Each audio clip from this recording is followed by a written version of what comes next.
Welcome to the Dash Arts podcast, seeing the world through an artistic lens. I'm Josephine Burton, and in today's podcast, we're revisiting a piece which brought together the voices from an extraordinary community of women bound together as a result of human rights violations in Crimea. Crimean Tatars have been persecuted by Russian occupying forces since 2014. Obscured by a news blackout, the world knows little of these events, little of the prisoners themselves, their families, and life in Crimea under occupation. It's 5 a.m., everybody's asleep. All of a sudden, somebody starts banging on the door, the alarm goes off. When they asked me to bid him farewell, I refused.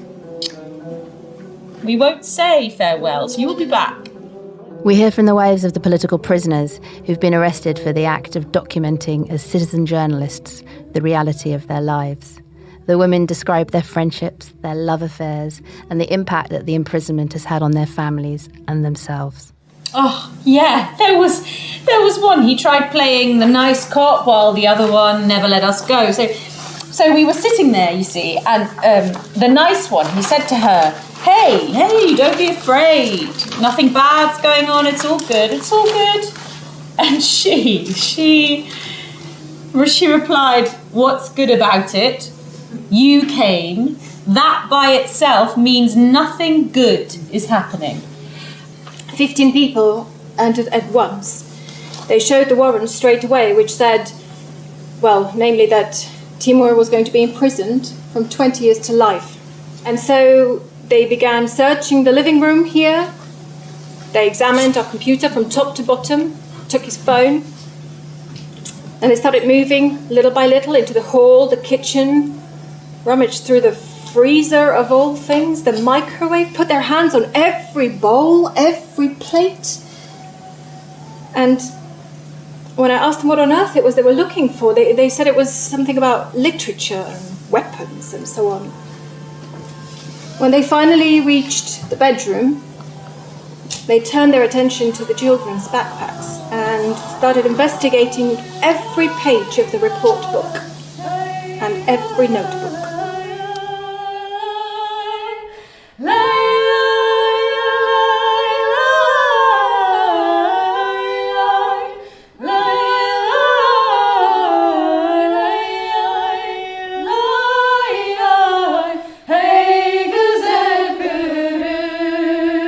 In January 2023, I worked with a cast of actors and activists and journalists to stage a reading of Crimea 5 a.m. at the Kiln in London. We'd actually planned to produce the show before the full-scale Russian invasion of Ukraine, and with the advent of the war, it became even more important to tell the story. There's an increasing awareness that the war can only have happened due to the earlier occupation of Crimea in 2014, and the war can only fully end when Russia retreats from Crimea. There's so much history, so much context that goes even ahead of 2014. After the show, Rory Finnan was able to give us a taste of this. Rory is an associate professor of Ukrainian studies at Cambridge University. It's worth us stepping back for a moment. Russia, as we know it, is best thought of as an expansionist land empire. And Crimea is one of its most prized colonies. And it's prized because it's a center of myth-making about both the Russian Empire and the Soviet Union. And the thing about this particular myth is it's burdened, in a way, with a paradox. And the paradox is that the Russian state is great, that its greatness can spread far and wide, but that this greatness is somehow natural. And the Crimean Tatars represent how this is untrue. On the peninsula, the Crimean Tatars have been a long-standing sovereign national minority indigenous people recognized under Ukrainian law now for centuries. In the 19th century, decades after Catherine II annexed Crimea in 1783, there were attempts by the Tsars to ethnically cleanse the peninsula. And in fact, Tsar Alexander II used this term очищение, to cleanse the Tatar population from the peninsula. In 1850, Crimean Tatars constituted about 80% of the entire population of the peninsula, but by the turn of the 20th century, they dwindled to about 25%. So Stalin in the 20th century sought to finish what the Tsar started. In 1944, he deports the remaining population of the Crimean Tatars, around 200,000 people, to Central Asia. So you saw all these points of origin for so many of the activists in Uzbekistan, for instance. Uzbekistan and Tashkent in particular was an extremely important center of the Crimean Tatar national movement in the 20th century. And so in the twilight of the Soviet period, the Supreme Soviet actually recognized that this deportation was quote-unquote barbaric. That was the term they used, barbaric. They allowed, finally, the Crimean Tatars to return, but it came at a great cost to a very vibrant, pacifist national movement. And this is really important for us to understand, that the Crimean Tatar national movement in the 20th century was by far the most organized, the most compelling, the most influential movement of dissent in the Soviet Union. So every single group or movement that emerged in the Soviet period took a lot of cues from the Crimean Tatars. This is something we've forgotten in a lot of contemporary Sovietology, but it's really important to recognize now. And that pacifism was key. They believed in nonviolent resistance. So fast forward to our current day, and because this is a huge threat in so many ways. There are, let's say, two camps into which so many Crimean Tatars are now placed. Nariman Jilal, more secular Crimean Tatar activist, leader in the Mejlis, as our esteemed colleague Alim Aliyev just pointed out. They are typically labeled extremists, and those who are more religiously observant are often labeled terrorists. And so Hizb ut-Tahrir is a fundamentalist pan-Islamic group. It's legal here in the UK, it's legal in Ukraine, it's legal in the United States. But in Russia, it is not. And so they have been using the specter of Islamic terrorism to oppress and suppress a pacifist, nonviolent Islamic national movement. And that is extremely dangerous because, of course, we can look to, given the domestic climate here, we can look to all these problems of so-called Islamic fundamentalism. We can see an example of something different, a very impactful, very involved, passionate movement that has never resorted to violence at all. And that is under threat. And these provocations from the Russian security services are on display in this performance, which was, of course, a privilege to see. In 3 minutes and 41 seconds, Rory managed to fit in nearly 240 years of history. It was extremely impressive. Before we hear from people involved in bringing the women's stories to the stage, I wanted to introduce our new podcast producer, Marie Horner. Lovely to have you with us, Marie. Oh, it's really lovely to be here, and what an honour for this to be the first episode that I make and to hear these stories. Oh my gosh, these incredible women. Yeah, the stories are amazing, and we had so much. It was such a privilege to explore their voices in the rehearsal room. I mean, how did you even get a hold of this text? It's such a personal story. There's so much in there. When did you first encounter it? So in December 2021, before the kind of current war, I was in Ukraine with our Songs for Babyn Yar show. And as we finished the last show, we went out for a celebratory dinner. And as a going home present, my colleagues and friends in Ukraine handed me the script of Crimea 5 a.m. And I was a bit bemused and took this kind of chunky text home and opened it and thought, wow, this is totally fascinating. And then they called me about a week later and they said, we really want you to make this show happen in London. So I was sort of given it as kind of a gift and an invitation and almost perhaps an order to enable that production to happen. And what really drove you to make that production? I think I grappled with it for a while, and I reread it a few times, and I really suddenly realised that this show was really about the wives. I thought for a while it was about the men, and the men do read out their biographies, but they're not present, and they weren't present for the interviewers when the interviewers were meeting the families. And it's really a play about the wives and the women and how their lives and the challenges of their lives generally, and how they fell in love and how they had children, but then really what has happened to them since they've been left alone and how they've really bonded as a community. The text is immense. I mean, there are 41 named characters, and I couldn't quite work out how it possibly staged the entire piece. So this is an edited version that we presented in London.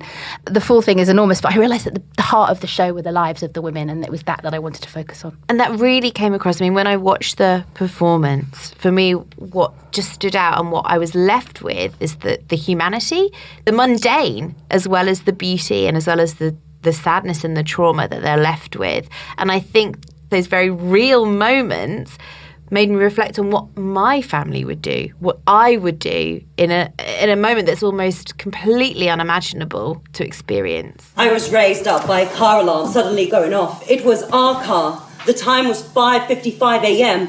I looked out of the window but didn't see anyone.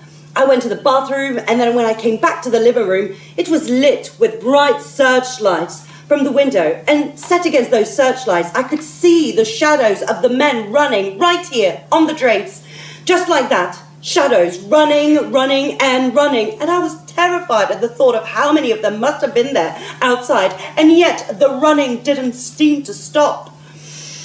At that point, I would normally wear a dress to bed, because we had been ready for something of the sort for a year and a half, for almost 2 years. Many of us, the wives, would wear dresses to bed, because that would be most dreadful, you see, if they had broken into the window, like had broken the glass, gotten inside and seen us, for example, undressed.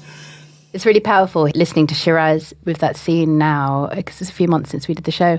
And we talked a lot in the rehearsal room about the energy of the piece. The actors weren't playing characters; they were bringing to life the original voices, the words of these original interviews, and how much emotion that we should bring into the scene. So we had long conversations in the rehearsal room about whether we were how passive to be, just to be vessels for the original words, or to bring some emotion. And that arrest scene, when they start describing how it was to be invaded, it just felt impossible not to bring some emotion back into that room at that moment, because it was, the experience was so heightened. And I was just listening back to Shiraz, reflecting that note and bringing, working out for herself, navigating that speech and thinking about how it is for her. What she was absolutely in that moment, listening back and hear that feeling for her of how it would have been for her to be experiencing that moment. I can really hear that in Shiraz's voice, and that weight of responsibility, that breath, that exhale breath. It really stood out to me when I was seeing the performance. Tell me a little bit more about the group of people that you worked with to bring this performance to life. So it was quite a significant cast, not 41 as the as it could have been, but we had a group of, I think, 13 actors, more women than men, because the way that I staged it was all told through the women's experiences. And it was really important for me that we brought together a cast from the UK of actors and non-professional actors who might be able to share their own experiences and bring some of their own lived experiences to the stage. So we were privileged to have a few Ukrainian performers in the cast, one of whom is a kind of professional actor who has a Ukrainian background, and the other one is a non-professional actor who's Ukrainian, who lives in the UK, who relocated back to the UK as a result of the current invasion. She brought so much depth and understanding and thought, and she was phenomenal, Maria Romanenko. So Maria actually sent me a voice note on my phone a few days after the show.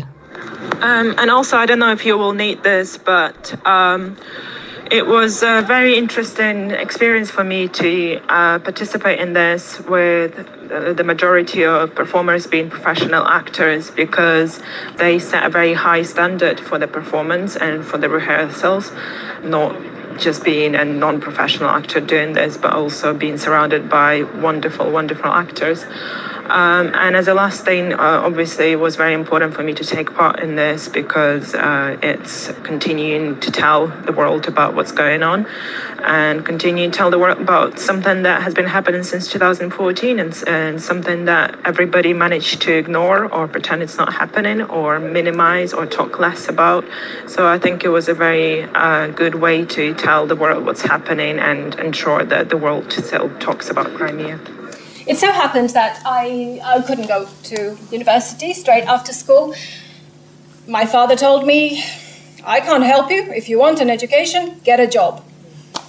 And so it happened that my sister's husband suggested this cafe in the old town of Bakhchisaray called Ashlama Saray. I went there and saw Timur. And I started working there. Well, I was working for 4 months, a season. And I had one of those old phones, the dumb, crappy ones with buttons and black and white screens. And everyone else had those expensive ones with, fancy. And Timur one day says to me, "Oh, hey, I've got a phone I could give to you, for the lowest price. Do you want it?" And everyone was like, "Hey, I'll have it." But he persisted. No, wait. I offered it to her because, she doesn't have one, and I'm kind of sorry for her. Even though everyone had figured it straight away and kept saying, Only she can get the phone for such rights. He also bought the most expensive ice cream and filled the fridge with it and then refused to eat any of it. I'm not in the mood for ice cream, so you can have it all. Lo and behold, he asked me, to have a chat with him. I was the one who paid everyone. I tried to deal with everybody personally, so at first I thought, there's a problem somewhere, maybe I made a miscalculation. And yet he says... you see, it's no joke. I've decided to get married. I wonder what it all had to do with me. I thought that maybe he wanted some advice about this girl or that. Maybe I put them in touch. And again, I was totally clueless. And then he says to me... I've decided to get married and I ask you to marry me.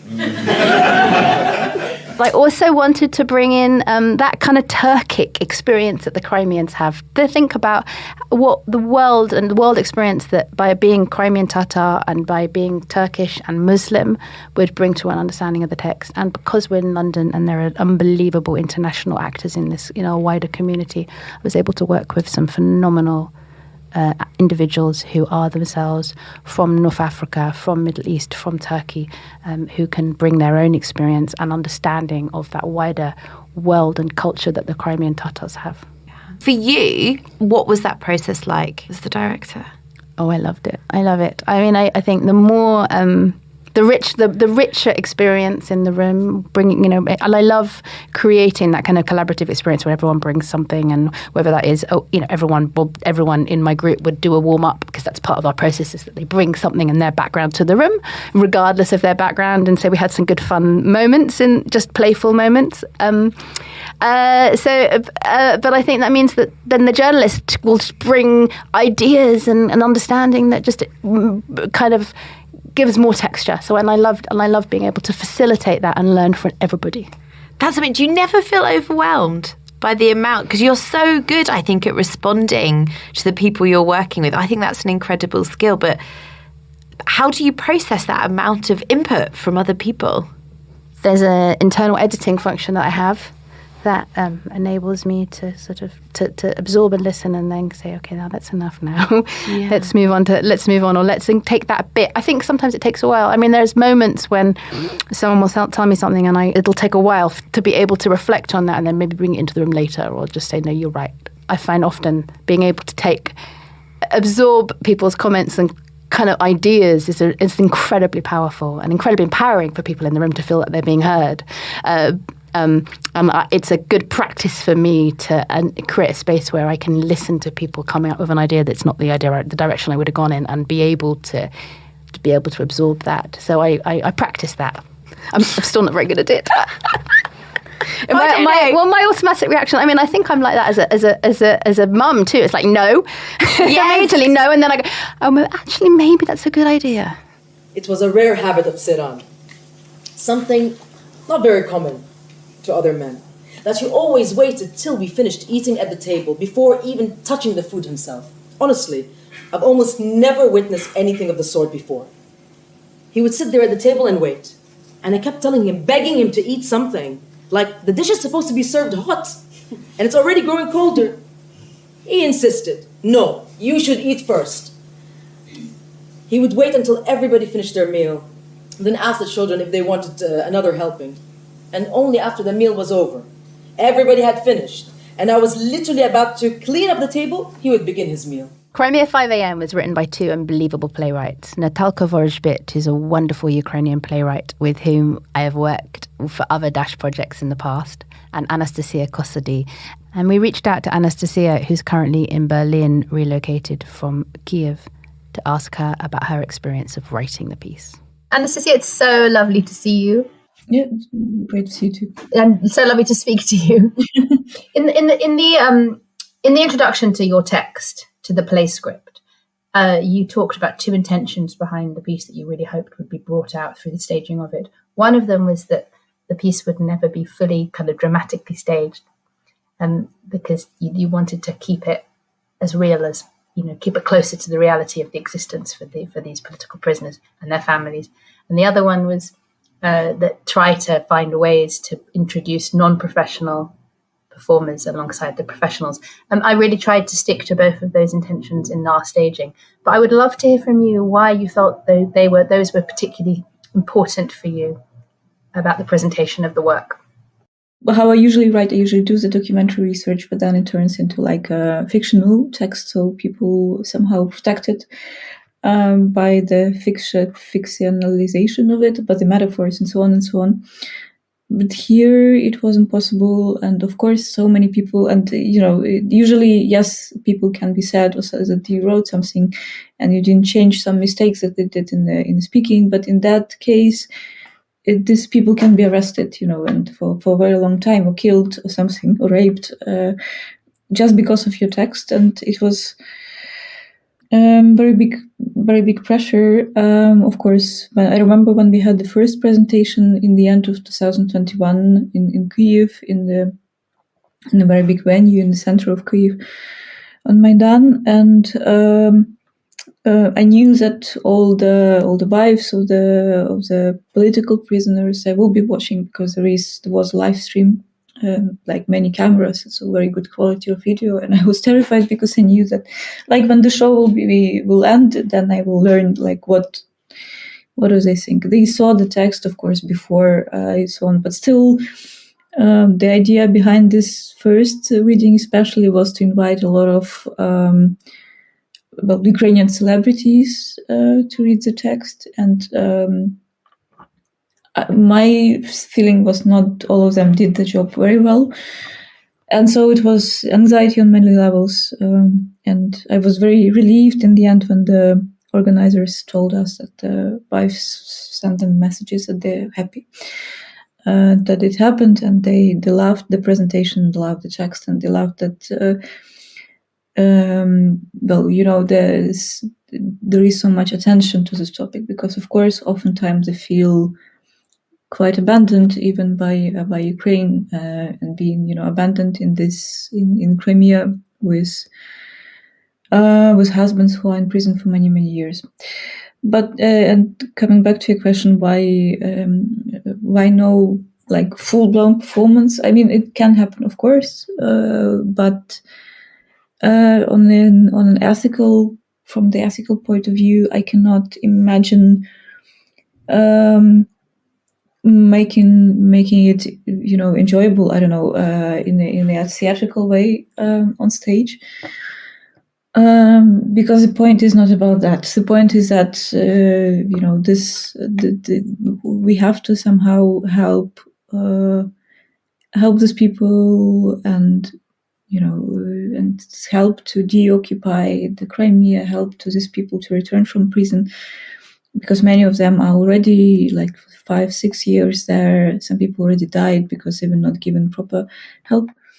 My big sadness, because we only had one reading in Kyiv, and Jamala, who is Crimean Tatar, she was doing the music for this reading, but everybody else was Ukrainian, not Crimean Tatar.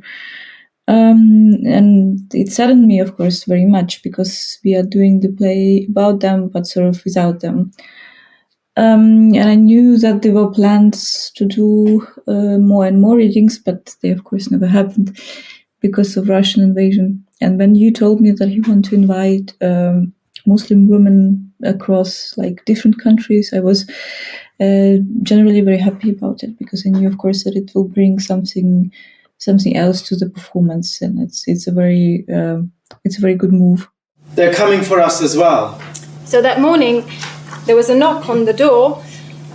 When he was making his way to the door, putting his shirt on, going through the hallway, I said to him, hurry up, open the door. They will break it down. They'll break down the door. And sure enough, as soon as I said it, they started threatening, saying that they would break down the door. Thankfully, he got to the door quickly, let them in. And when they entered, they saw how massive he actually was. The first thing they normally do is they break the door, they punch you and force you to the ground. But yet they were just standing there, looking at him, watching him. Until one of them said, "We won't get physical if you promise to play nice." Okay? Sure thing. Very nice. When I asked them what on earth it was they were looking for, they said it was something about literature and weapons and so on. When they finally reached the bedroom, they turned their attention to the children's backpacks, started investigating every page of the report book and every notebook. Aren't the children supposed to be leaving for school? You usually send them to school at this hour, right? And it so happened that he looked through her report book and said... So what, your daughter is an A-list student? Is that it? What study groups did you attend? Gymnastics. Any others? You study Arabic, don't you? Yes. Do you like gymnastics? I have one Arabic class, the one where we study surah. Could you perhaps tell us? Just so we know more about the difference. Just in case somebody doesn't know what it all means. Well, we study surah. We learn about the different prophets. What's your favorite prophet? Oh, my favorite is Suleiman. Suleiman. And why is that so? Because he loves animals. Loves animals. I like Muhammad because he was truthful. That's why they called him Al-Amin. And what kind of animals do you like? Tigers.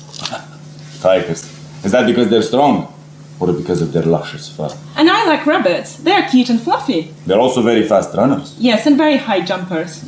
High jumpers, indeed. Now, do you like school? What's your favorite subject? I like all my subjects. I'm the best at tables in my class. You are, aren't you? Oh, well, we are A students. I see. Yeah, I can see that you're A students.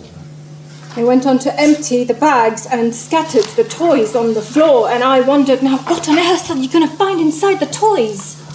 This idea of this investigator who comes as a perpetrator and also asks very invasive but also routine questions about also children. What is your favorite color? What do you like to study in school and so on. We wanted to give this eerie feeling of you cannot escape, of course, this questioning. I so love that you brought that up, Anastasia, because we had the most thoughtful conversation in the room about that very scene, because we had a non-professional as well as professional actors in the room with us, and we were discussing that scene.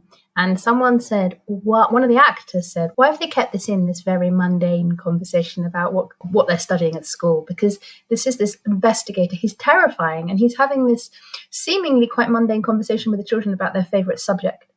And what's going on? What's the intention behind, what's going on for that investigator in that moment? Why does he ask that question? And what was absolutely phenomenal was that one of our non-professional Ukrainian, the wonderful Ukrainian Maria Romanenko, who is a Ukrainian journalist who joined us, came from Manchester down to London to be part of the piece. She said, please do not humanize these people. Please do not have this conversation about this Russian aggressor. He's an aggressor. He joined up. He didn't need to join up. It was his decision. We shouldn't try to understand them. And it was an absolute moment for me in that conversation of the tension between theatre and kind of real life, that actually that theatre, that's what we do as theatre makers, right? We try to understand, we try to put ourselves in the shoes of people with whom we kind of sometimes feel discomfort. But for her, it was it was just absolutely, these are the enemy. They're doing horrific, terrible things to people. We shouldn't try to understand them because they are impenetrable. What they're doing is pure evil. And I don't know what your thoughts are listening to me telling you that, because I'd love to hear your thoughts on it. It was a really fascinating moment. We went through it anyway. We discussed it and then we found the eeriness, how unsettling it was to be the mother having this aggressive person questioning her children about what their favorite subject was, and how it felt for her, the terror that she felt in that moment, in that kind of banality of evil moment, which we really enjoyed looking at. But what do you think about Maria's response? My fear always dealing with the subject when you clearly write about Russian-Ukrainian war and you have to portray Russian somehow. On one hand, not to paint them as this caricature, puppet villains, but on the other hand, not to glamorize the evil also too much, which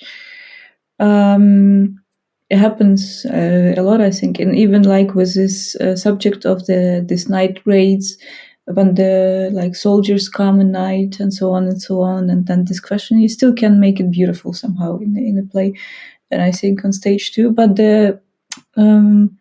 and then you want to think, yes, what is this person thinks about when he asks children, like what is so, as a good actor would probably do. But the thing is that it's very banal. It's not. There is no deep thoughts to it. They do it because they do it because they were. There is, I think, at least in the longest version of the play, there is this interview with one of the Crimean Tatars who gives like his reasoning for why Russians are doing what they're doing in Crimea, and the only reasoning is that they're getting like flats in Crimea and they're getting like the pay raise, and that's it, because there is no big motivation to it. And this is kind of what we try to write to it, because no big idea behind it. They broke the door with a crowbar. And before I could even raise my head, I could already hear them upstairs shouting to my husband, "Down! Hands behind the back!" And all that dreadful shouting woke up the children. They came out of their rooms. I got dressed, joined them, and saw the following picture. The children were just standing there, in tears, while these men were holding their father, handcuffed, on the ground, and pointing guns at him. Well, like, of course I got outraged. Now get up! Get him up! Are you blind? Don't you see how you're frightening the children? He is their father, the best father, and you dare to... Such things to him. Make him suffer in front of them. Make them suffer because they have to watch it all. I wasn't afraid for myself that much in the first place. Rather, I was afraid they would break the door and the windows, because then, well, how on earth were we supposed to fix them? So I was in such a hurry to get the door, largely so that they wouldn't force themselves in. Now we are thinking about making a documentary movie based on this, based on this text, together with director Dmytro Kostymiński, who is now on the front line, but still we are trying to find some funding to make this happen. And hopefully, maybe if before we could have only thought that maybe we will do some secret footage in Crimea with people whom we secretly hire for that task. Now maybe there will be a part of the movie in the occupied Crimea, in the free Crimea, and it will be something completely different. We'll see. I, of course, very much hope for that. So what was it like to work with Anastasia? Well, she's an amazing writer, an incredible precision and gaze on life, and a real sensitivity to the material. And so around that time, I was given access to an extraordinary body of material called the Reckoning Project, which is a collection of audio and video testimonies of survivors and witnesses to the current atrocities in Ukraine that are happening now. They're collecting these recordings in order for them to be legally admissible in court. And they're very keen that these stories are out there in the world, and effectively in the court of public opinion as well. And I've been privileged to have been given this archive of material to turn into a piece of documentary theatre. And Anastasia is obviously the person with whom I want to make the project, having gone through this process and seen how amazing her writing is. And the Reckoning Project is run by some amazing Ukrainian journalists and reporters who are bringing together this material. And at the helm in Ukraine is the journalist and filmmaker Natalia Gumenyuk, who also has spent quite a lot of time working with the families and the political prisoners in Crimea. So during the rehearsal process for Crimea 5 a.m. earlier in the year, we brought Natalia Gumenyuk from Kiev in via Zoom into our rehearsal room to talk to all of us, the actors, the cast, and myself and the creative team about what's really happening in Crimea. And I met these first 5 families. I would remember it was already 2016, 2 years since the invasion, made this first interview, and they really had the hope that it's just not right. The court cases, they are not keeping together. It's very easy to prove that these people are innocent. And they were hoping that their husbands would be back in a half a year, in a year, or maybe very soon. But then they were more and more and more and more. And I remember very well that a year after I came to they're extremely organized people.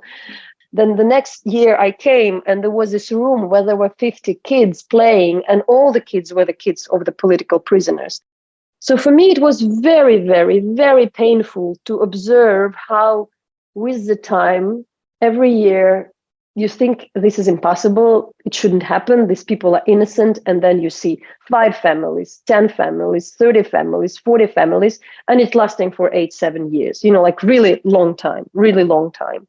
That despite all the evidence, despite the, international advocacy, despite everything, you cannot influence anything. And in the end, those people had been charged, some for 20 years in prisons, on the fake fabricated cases. So I stayed in touch. I cannot say that Crimea was my only thing. I was doing lots of other things, but on top of that, when there would be the Crimean families coming, I felt like it's already my obligation. I know the people to tell their stories. So we've been doing recording the monologue of the mothers and the wives when they would come to Kiev. I would go on later anytime. I would go probably once per year. I would go to Crimea and I would record the story of the political prisoners. So quite a few people in the 5 a.m. play, I remember when I was doing their first interviews. Then, just to say, in 2019, COVID hit and it was impossible any longer to travel to Crimea for me. But yes, I stayed in touch with these people. And again, it's quite a painful experience to see how, it's not just the news stories, but you met the mother, you made the first interview with her. And then, the person would be for 2 years without the investigation and proper trial, arbitrarily detained somewhere in Crimea, and then this person receives 20 years. It kind of feels a bit stronger than just news. My always task was to make the story more international and more, more known, because with the years the connection was a bit lost between, the rest of the Ukraine and Crimea. Also, I should say, and something I should stress, Russia managed to portray some of the Crimean Tatars as extremists and terrorism. And what I felt that internationally, some of the legal human rights activists and international organizations would also be cautious to defend some of the Crimean Tatars, especially those who are religious. So I think that the story was not really covered properly and, treated seriously enough. And generally, there was always the understanding that Crimea is still the Russian sphere of influence. We can do little. So I think there was disproportionately less attention to Crimea. For me, it was more clear that without overtaking in a military way Crimea, Russia would never be able to launch the full-scale war on Ukraine.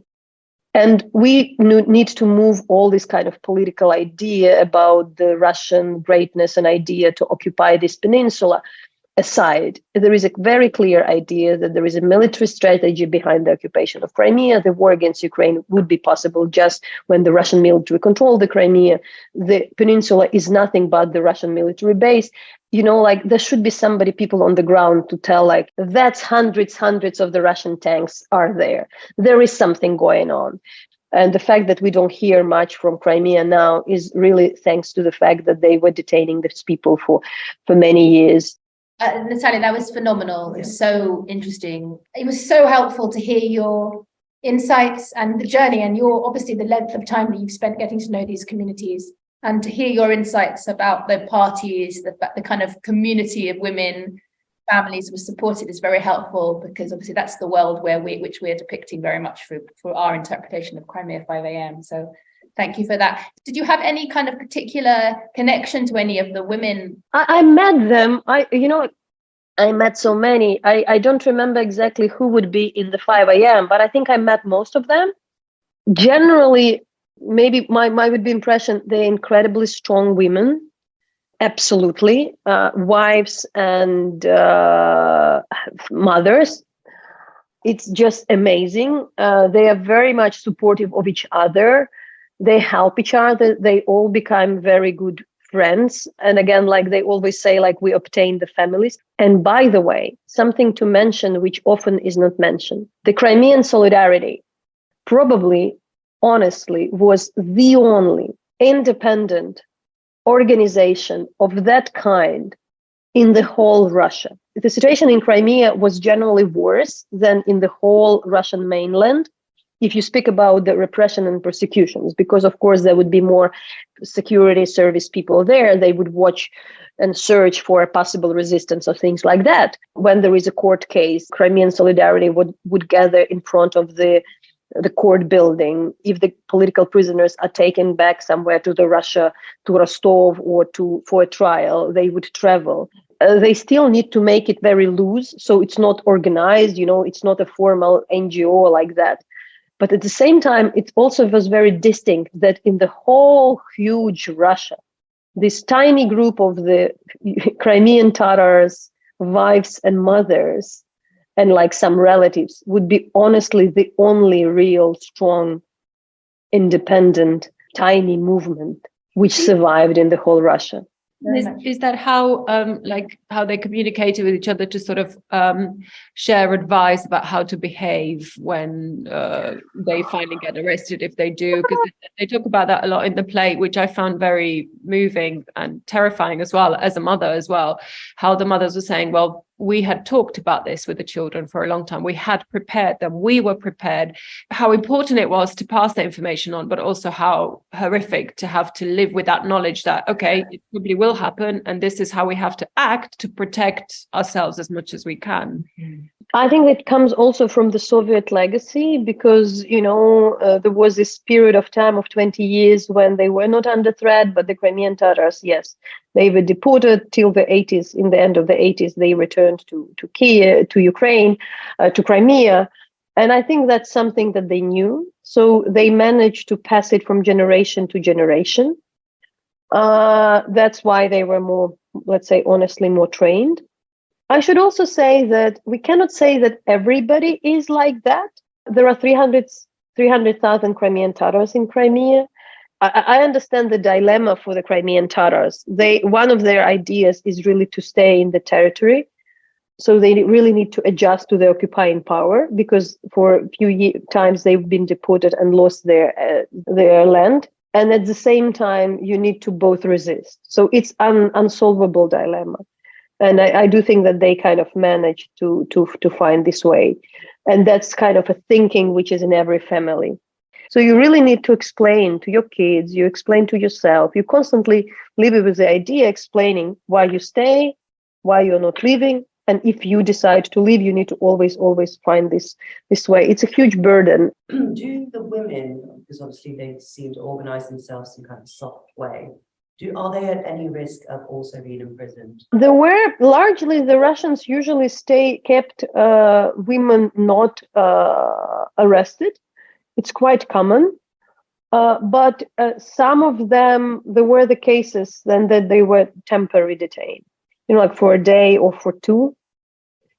There were the cases against, one elderly daughter of one of the political prisoners. So the risks are there, and there is a constant idea that something might happen to somebody. So you're not totally safe, but largely still but by the way, even by the Russian penal code, despite its lawless state, a single mother has some excuses. I think that would be even if you're like, they still create these monkey trials, sham courts. But look, if it's a mother of three, they probably wouldn't detain her because there are some other type of the rules. So maybe that's a part of the story why they don't really put such an effort.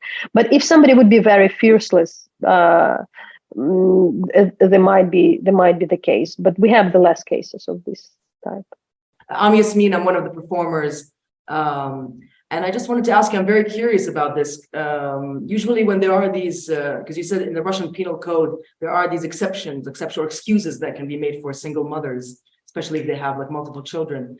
I mean, just from my experience, like usually there's always like an active subversion in these kind of situations where women would take advantage of the fact that maybe they're a little bit untouchable. So they will. Oh, but that's why everything they do is also a bit because of that, because they also think that they so far can. They always like challenging the red line. They're always thinking, where is the boundary? Then there would be the case that somebody can be detained for a day and they understand maybe they need to stop, like so it's really, they are always, trying a bit, like they're all becoming a bit more determined with the time. Yeah, they're pushing the boundaries, but yes. There's a Crimean Tatar who's in London who came and joined us in the room. And she said that there's a feeling of potential hope and optimism now amongst the Crimean Tatars. There might be an opportunity. This war has given them an opportunity for Ukraine. Yeah, there is a bit hope. It's getting worse, but they really treat it a bit like, like it's the darkest before the dawn, because it's really now not about this, what happened in 2014. There is an actual, garrison from where the launch pad of the military attacks on Ukraine are taking place. What we understand that even the Americans and the West, they totally okay with Ukrainian army launching the military strikes on Crimea, which wouldn't be the case 3 years ago at all. From the security perspective, there is a clear idea why Crimea cannot stay in the Russian hands as it is. There is some change. On September 16th, 2020, Suleiman was sentenced to 19 years in a high-security prison. The defense has filed an appeal. I was there to hear the verdict. To tell the truth, I couldn't hear the whole speech out. I mean, the closing lines. I kept trying to catch Suleiman's eye in that bloody fish tank. I mean, I even got a stitch in my leg. I couldn't tell why. I must have been trying to stand on my tiptoes to get up higher, to have a glimpse of him behind all those men. What do you call it? Like the escort. When the prosecution demanded 20 years for him, I prepared myself for the worst. Right, 20 years, no less. The thought lingered in my mind. It cannot possibly be less. There is no justice in this world. But still, I hoped for God's mercy. Oh, I did. And I still hope against all hope. I hope for a miracle. For a miracle from Allah. Allah will turn the clock back and we will wake up just as we did back in 2014, because actually we've done nothing. Just woke up in another reality. It all happened at the drop of a hat. So maybe, just maybe, it will happen again. They'll let him go. As if all of it were a dream, as if the Russians were never here, because injustice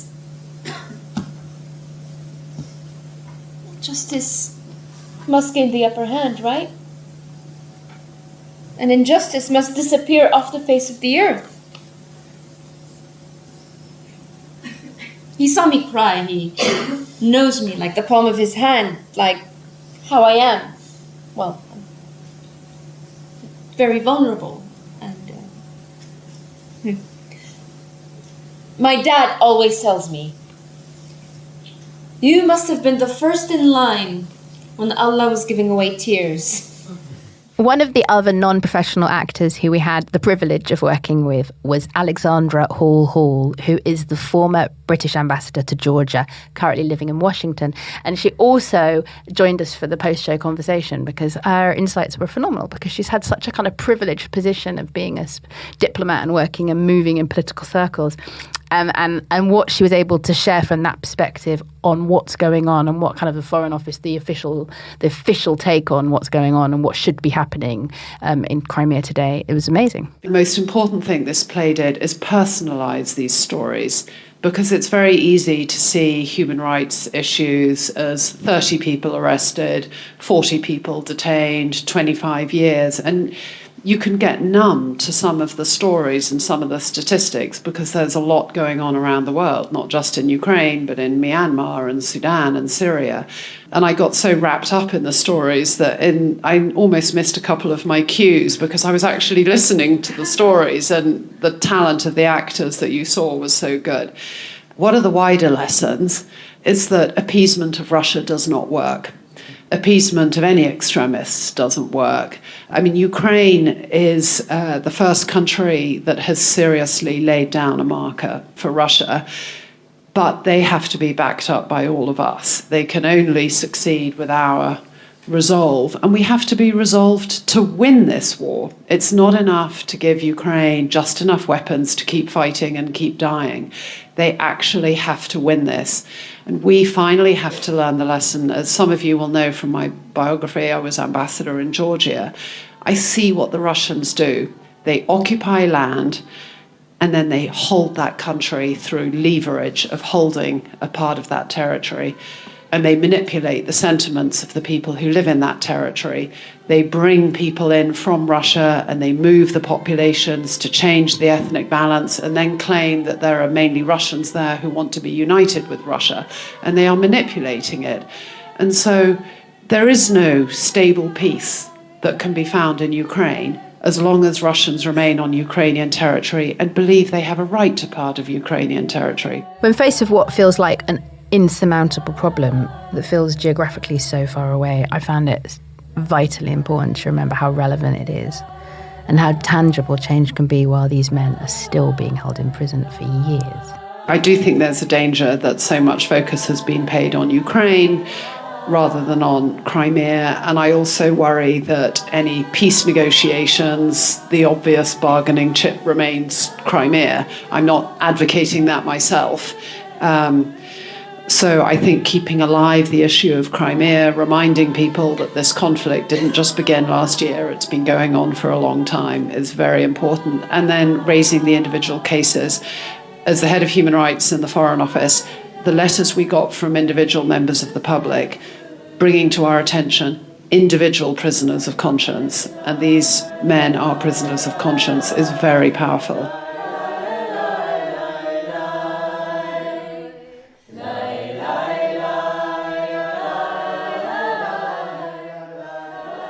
Thank you hugely to the Ukrainian Institute and to the British Council, to the Kiln, to my extraordinary creative team and production team, and the unbelievable cast of actors for bringing this play to life. It was just a privilege to spend that time working on this text and also to relive it for this podcast. So thank you, Marie. Thanks for having me. It was my pleasure. And if you like the Dash Arts podcast, please share it with your friends and rate and review us because it means the world to us.